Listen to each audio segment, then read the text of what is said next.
Questions. My name is Emma Reynolds. I'm 14. On a rainy Thursday evening, something unexpected happened while I was at the park. A car had lost control, and everything went black in an instant. One moment, I was laughing with my friends. The next, I was floating above the world, seeing my body lying in the puddles of wet asphalt. The air was quiet. Not like silence, but a soft, expectant quiet, full of waiting. I didn't feel panic at first. Instead, there was a warmth, like a light brushing my skin, and a voice that wasn't really a voice, it was a knowing. "You're not done," it said, without words, filling my mind. And then I saw him. Jesus wasn't as I'd imagined from Sunday school or the pictures in books. There were no robes, no halo, nothing to paint or frame.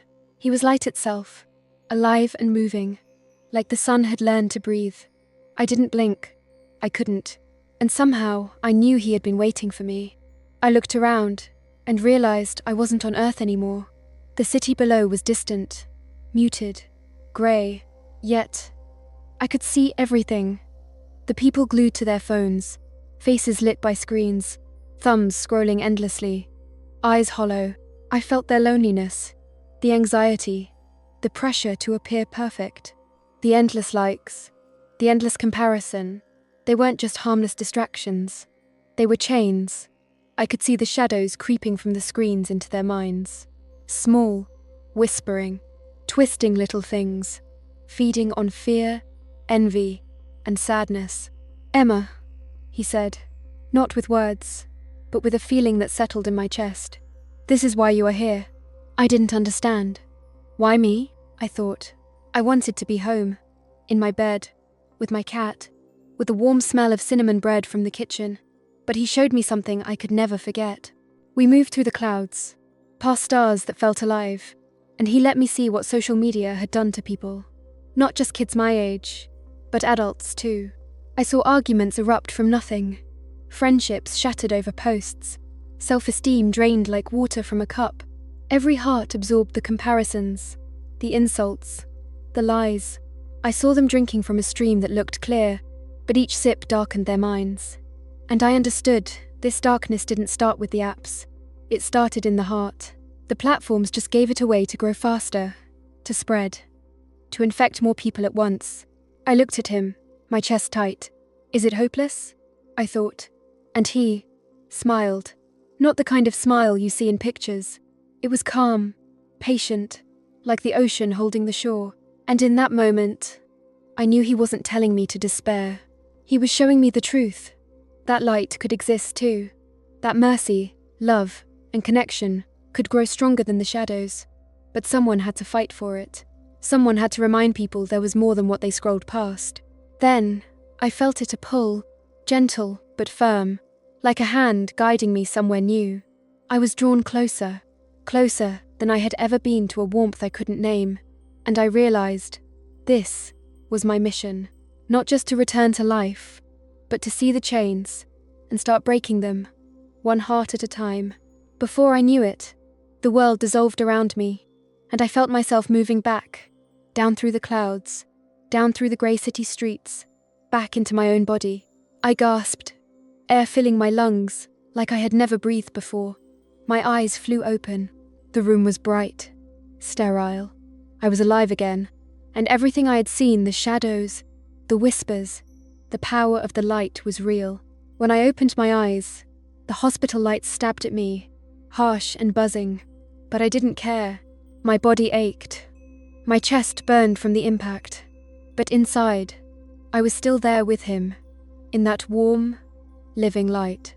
I could feel it lingering around me, like a cloak I couldn't see, but could feel pressing softly against my skin. His presence was quiet but commanding. I knew I hadn't imagined any of it. He let me see my own world again. My bedroom appeared before me, and the glow of my phone lit my face. I could see the way I'd spend hours scrolling through TikTok, Instagram, Snapchat, comparing myself to girls I barely knew, liking posts that made me feel smaller, angrier, or lonelier. I saw the little voice inside me whispering, "You're not enough. They're better than you. Look at them. Compare." It wasn't a real voice, but it sounded louder than any teacher, parent, or friend ever had.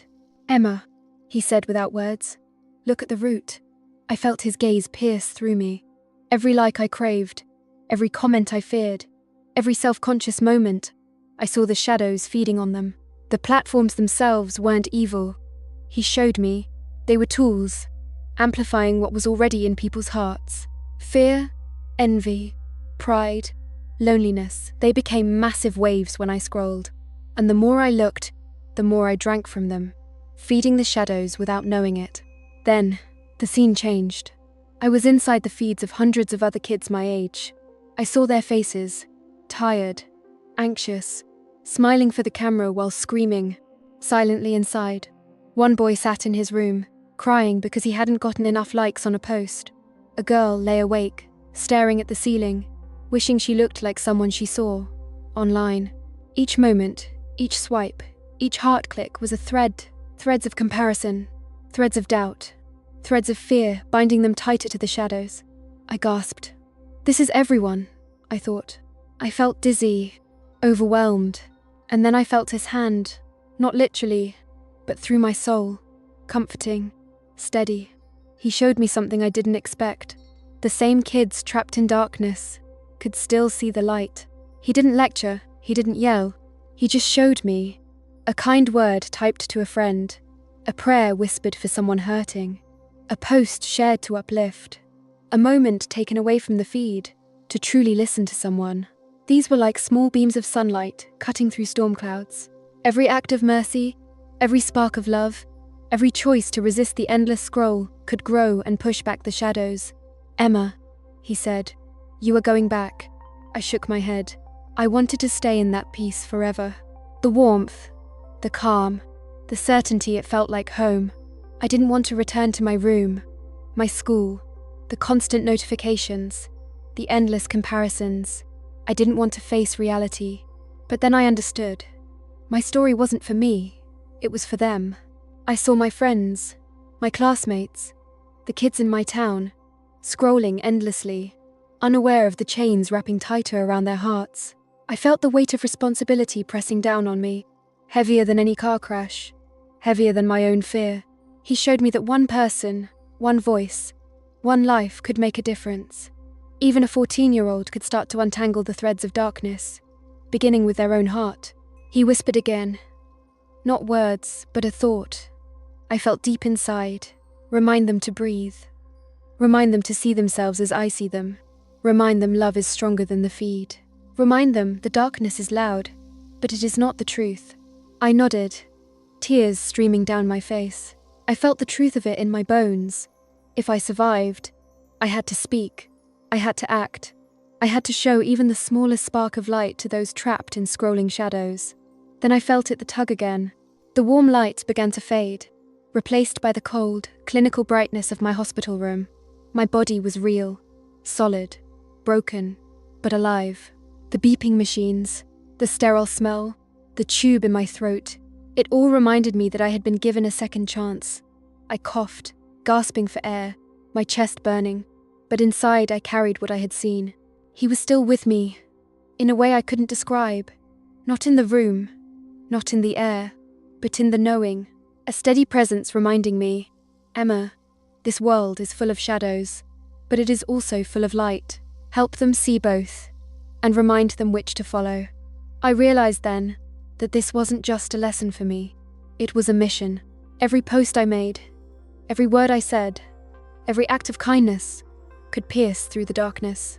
The NDE had shown me not only the dangers of social media, but also the responsibility of living, truly living, in a world that constantly tries to distract, compare, and diminish. I closed my eyes, breathing deeply, and silently promised, I will not waste this second chance. I will fight the shadows. I will shine the light. I will remember what I saw. I woke up fully, my body aching, every muscle screaming, but my mind was sharper than it had ever been. The hospital room smelled of antiseptic and fear, but inside me, the warmth of that other place still pulsed. I could hear the doctors talking, my mom sobbing softly in the corner, and machines beeping in urgent rhythm. I was alive. I had been given a second chance, but the first thing I thought wasn't about my pain, or even my life. It was about them, my friends, my classmates, everyone scrolling endlessly, trapped by their phones. I saw the endless feed of images in my mind, the subtle comparisons, the whispered insecurities, the tiny moments of cruelty hidden behind emojis and hashtags. I could almost hear the shadows murmuring, "You're not enough. You're invisible. You'll never be loved." The nurse adjusted my oxygen tube, and I tried to speak. The words were choked, rattling through the tube in my throat. But even without speaking, I could feel him reminding me, "You carry the message. The light is yours to share." When I was strong enough, I went home. Everything looked the same, the street, the houses, the noisy hum of phones in backpacks, but I saw it differently now. At school, I watched my friends, faces lit by the glow of their screens, fingers scrolling, thumbs tapping, eyes glazed. Anxiety and envy were written across them like invisible chains. And I realized, this wasn't just harmless fun. The shadows he showed me were alive, and they thrived in these screens. "Emma," he had said, "start small." So I did. I began speaking, softly at first, to my best friend Lily. "Hey, I know how hard it feels sometimes. Like you're never enough," I whispered. She looked at me, confused, and then nodded. I told her what I'd seen, what I'd felt, and for the first time, she listened, without judgment. And then the ripple began. Over the next few days, I noticed little things. A classmate putting down her phone to help a friend with homework. A group laughing together outside instead of filming TikToks. The cafeteria was still loud, still full of the usual gossip, but tiny sparks of awareness had appeared. I realized that even small actions could fight the darkness. Every word of encouragement, every choice to connect face to face, every act of kindness was a thread of light breaking the chains. One night, alone in my room, I saw him again, not with eyes, but with knowing. "They are listening, Emma. You don't have to shout, you just have to show them the path." The light grows one heart at a time. Tears streamed down my cheeks. I hadn't realized how heavy the responsibility was, but his presence was comforting, a steady pulse of hope. I understood now. My near-death wasn't the end. It was a beginning. The next morning, I gathered my courage and posted a message not for likes, not for attention, but for awareness. I wrote about the chains I had seen, the whispers, the shadows, and the light. I didn't name names. I didn't accuse anyone. I simply shared what I had experienced, hoping someone, somewhere, would pause. And the response shocked me. Friends reaching out, sharing their own struggles, asking for guidance. I realized that by choosing light, by speaking truth, I could pull others out of the darkness too. And I knew, deep inside, that it wasn't just social media. It was life. Every distraction, every comparison, every unkind thought, every moment of fear, it all fed the shadows. But every act of love, every word of encouragement, every smile offered freely, it was a spark. And sparks, he showed me, could ignite an entire forest of light. That night, before sleep, I whispered a prayer. I asked for strength, for guidance, for wisdom. And as I closed my eyes, I felt the warmth again, not around me, but inside me. I felt him say, "Emma, you've seen the darkness, but you've also seen the path. Walk it, be the light, show them the way." And for the first time since that hospital room, I wasn't afraid of the world anymore. I was ready. School was louder than I remembered. Phones buzzing, notifications pinging, earbuds blasting music. Everywhere I looked, faces were glued to screens, eyes flicking, thumbs scrolling. The shadows he showed me weren't just in my mind anymore, they were all around, invisible but heavy, whispering doubts, jealousy, fear into every heart. But I wasn't the same Emma anymore. I could feel the light he planted in me, pulsing softly, like a heartbeat. I started small. In class, I complimented a girl's artwork. At lunch, I invited someone who usually sat alone to join my table. I posted something online, not a selfie, not a meme, but a simple truth. You are loved. You are enough. Don't let the screen define you. At first, nothing happened. Some ignored it, some mocked it. But then, slowly, things began to change. A friend messaged me privately, saying she had cried reading it. Another said she deleted an app that made her anxious. One by one, tiny sparks ignited. I realized the battle wasn't about fighting people. It was about nurturing light in hearts that had forgotten it. One afternoon, I saw Lily, my best friend, being harassed online. Comments flooding her account, cruel and relentless. My stomach twisted. Memories of that hospital room, flooding back. I took a deep breath and sent her a message. Don't listen to them. They are shadows. You are light. And then I called her, and we talked for hours. By the end, I could hear her laughter again. The shadows hadn't disappeared, but they had been weakened. Later that week, our school counselor asked me to speak to a small group of students about online pressure. I was terrified. My hands shook. My voice quivered. But I remembered him. I remembered the tunnel of light. The warmth. The peace. I told them everything what I had seen.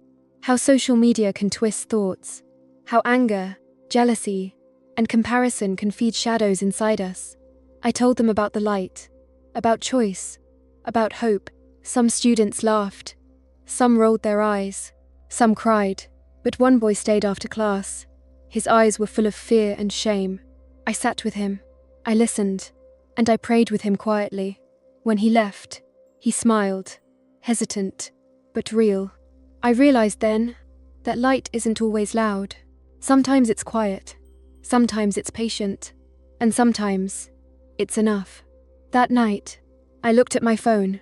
The notifications were still there. The endless scroll waiting. But I felt different. I knew the chains were real, but so was the freedom. I put the phone down and stepped outside.